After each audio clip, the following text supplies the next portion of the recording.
हर हर महादेव, जय माता दी। उतथ्य आगे कहते हैं, मैं भाग्य को ही सर्वोपरि मानता हूँ। निरर्थक पुरुषार्थ को धिक्कार है, क्योंकि परिश्रम से किया गया कार्य भी प्रारब्धवश सर्वथा विफल हो जाता है। ब्रह्मा, विष्णु, शिव तथा इंद्र आदि सभी देवता भी काल के वश में रहते हैं। इसीलिए काल सर्वथा अजेय है। दिन रात इस प्रकार के अनेक तर्क वितर्क करता हुआ वह द्विज गंगा के तट पर स्थित उस पावन आश्रम में रहता था। अब वह ब्राह्मण सर्वथा विरक्त हो गया था और उस निर्जन वन में स्थित आश्रम में रहता हुआ शांत चित्त होकर समय बिताने लगा।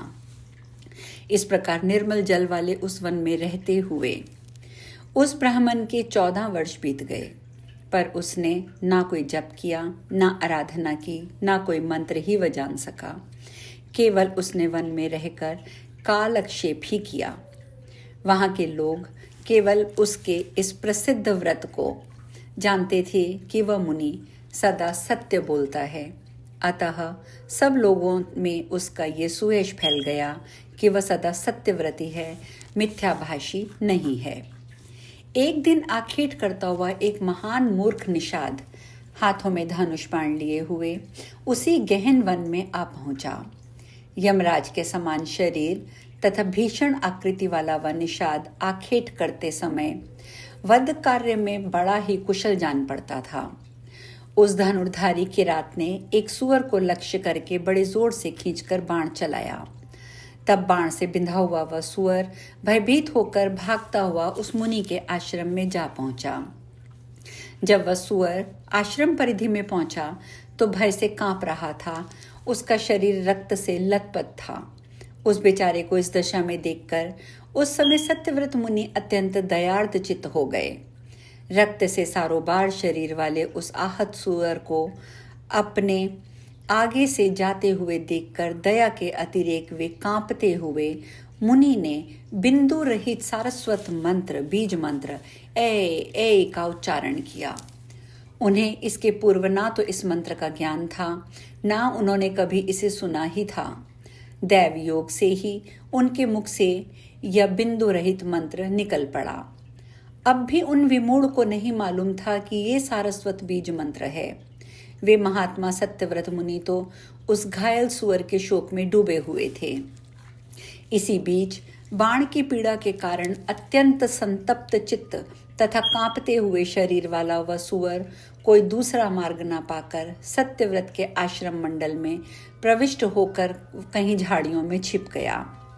थोड़ी देर बाद कान तक खींचे धनुष को धारण किए हुए दूसरे काल के समान विकराल देह वाला वह निषाद राज भी उस सुअर को खोजता हुआ मुनि के निकट जा पहुंचा। वह कुशासन पर बैठे हुए अद्वितीय सत्यव्रत मुनि को देखकर व्याध प्रणाम करके उनके सामने खड़ा हो गया और पूछने लगा, हे द्विजराज, वह सुअर कहाँ गया? मैं आपके सत्य भाषण के प्रसिद्ध व्रत को जानता हूँ, इसीलिए पूछता हूँ कि मेरे बाण से घायल हुआ वह सुअर किधर है? मेरा सारा परिवार भूख से पीड़ित है। मैं उनकी शुद्ध शांति की इच्छा से यहाँ आया हूँ। हे विप्रेंद्र, विधाता ने मेरी यही जीविका निर्धारित की है। इसके अतिरिक्त मेरा कोई दूसरा साधन नहीं है। मैं सत्य कहता हूँ, अच्छे बुरे किसी भी उपाय से अपने परिवार का पालन पोषण तो निश्चित रूप से करना ही चाहिए। आप सत्यव्रत हैं, अतः मुझे अब सच सच बता दीजिए। मेरा सारा कुटुंब भूख से व्याकुल है। अतः हे विप्र, मैं आपसे पुनः पूछ रहा हूँ कि मेरे बाण से घायल वह सुअर किधर गया? आप मुझे बता दें। उस व्याध के इस प्रकार बार बार पूछने पर महात्मा सत्यव्रत मुनि बड़े असमंजस में पड़ गए और मन में सोचने लगे कि मैं अब क्या करूं जिससे मेरा सत्यव्रत नष्ट ना हो और मुझे ये भी ना कहना पड़े कि मैंने उसे नहीं देखा है। तुम्हारे बाण से घायल वह सुअर भाग गया है, ये मिथ्या मैं कैसे कहूँ? और यदि इसे सच बता देता हूँ तो ये क्षुधा से आतुर होकर बार बार सुअर का पूछ रहा है, अतः उसे खोजकर अवश्य ही मार डालेगा। वह सत्य वास्तविक सत्य नहीं है जिससे किसी जीव की हिंसा होती हो, तथा वह असत्य भी सत्य ही है जो दया से युक्त हो।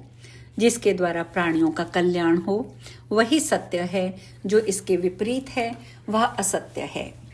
इन परस्पर विरोधी प्रसंगों में मेरा हित कैसे हो, मैं क्या उत्तर दूं जिससे मेरी बात झूठी ना हो।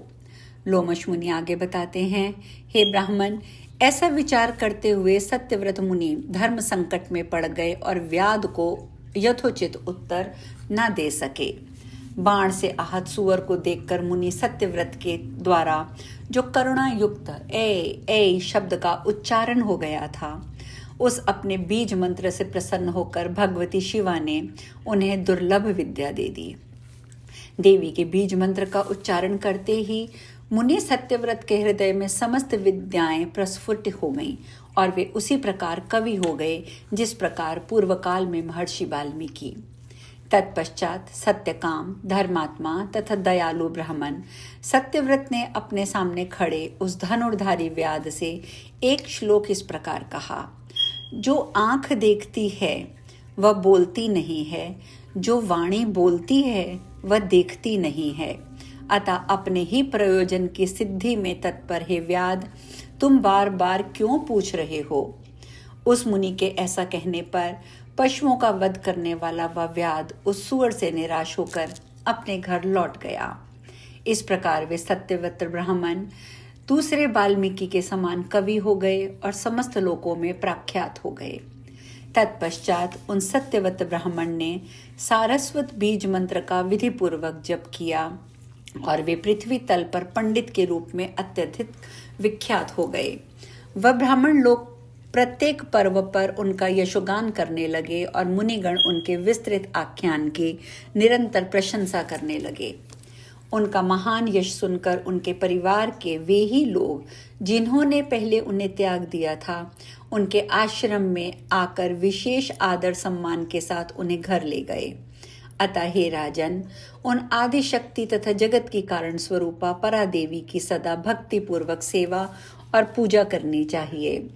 हे महाराज, आप मेरे द्वारा पहले ही बताए गए सर्व काम प्रदायक अम्बा मक का अनुष्ठान वैदिक विधि के अनुसार नित्य नियम पूर्वक कीजिए। वे भगवती स्मरण करने, पूजा करने, श्रद्धा पूर्वक ध्यान करने, नाम उच्चारण करने तथा स्तुति करने में परम प्रसन्न होकर सभी इच्छित मनोरथों को पूर्ण कर देती है। इसीलिए वे कामदा कहलाती हैं। हे राजन, रुग्ण, दीन, क्षुधा पीड़ित, धनहीन, शठ, दुखी, मूर्ख, शत्रुओं से सदा प्रताड़ित, आज्ञा के अधीन रहने वाले दास, शूद्र, विकल, अशांत, भोजन तथा भोग से अतृप्त, सदा कष्ट में रहने वाले, अजितेंद्रिय, अधिक तृष्णा युक्त, शक्तिहीन तथा सदैव मानसिक रोगों से पीड़ित रहने वाले प्राणियों को देखकर बुद्धिमानों को ये अनुमान कर लेना चाहिए कि इन लोगों ने भगवती की सम्यक उपासना नहीं की है। इसी प्रकार वैभव युक्त, पुत्र पौत्र आदि से संपन्न, हष्टपुष्ट शरीर वाले, भोगयुक्त, वेदवादी, राजलक्ष्मी से संपन्न, पराक्रमी लोगों को अपने वश में रखने वाले, स्वजनों के साथ आनंद पूर्वक रहने वाले, समस्त उत्तम लक्षणों से युक्त लोगों को देखकर ये अनुमान कर लेना चाहिए कि लोगों ने भगवती की उपासना की है। इस प्रकार पंडित जनों को व्यतिरेक अवयव के कर्म क्रम से ये जान लेना चाहिए कि उपर्युक्त दीन आदि लोगों ने सभी मनोरथों को पूर्ण करने वाली शिवा की पूजा नहीं की है तथा उपर्युक्त विभवयुक्त लोगों ने भगवती अम्बा की सर्वदा विधि पूर्वक आराधना की है, जिससे ये सभी लोग इस संसार में सुखी हैं, इसमें लेश मात्र भी संदेह नहीं है। व्यास जी कहते हैं, हे राजन, मैंने नमस्यारण तीर्थ में मुनियों के समाज में लोमश ऋषि के मुख से भगवती का ये अत्युत्तम महात्म्य सुना।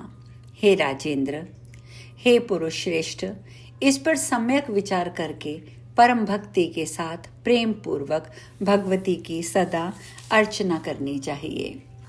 यहीं पर ये अध्याय समाप्त होता है।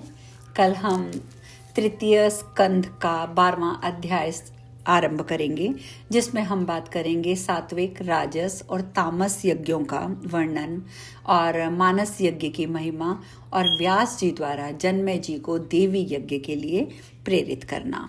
आज हम यहीं विश्राम लेते हैं। हर हर महादेव, जय माता दी।